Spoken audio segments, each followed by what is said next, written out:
762 by 54R brass.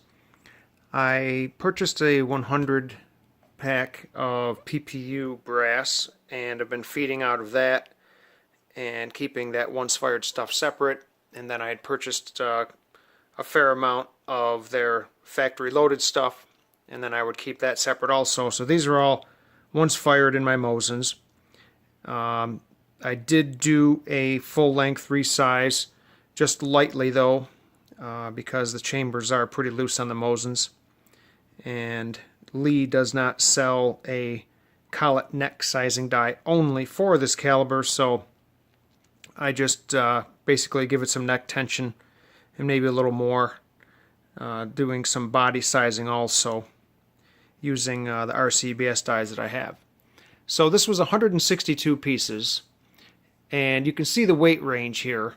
It's 147, those three on the far left, and then 148, 149, 150, 151, and then finally 152 over here.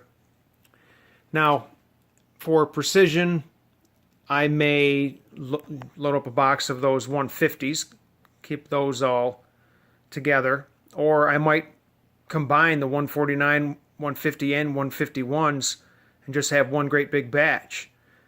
But why? If I have 50 count boxes, I could just keep them separate, and maybe that would increase my accuracy. That's the whole point, of course.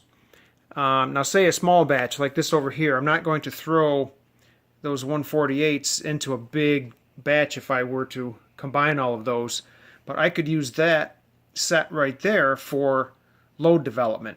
There are 13 pieces there, so I could definitely get a couple of 5-shot groups out of that, and then have a couple to use to verify the depth as I'm loading the rounds. Those 147s on the left there, I may just throw them in the brass recyclables because they're just so far out of whack of the lion's share here.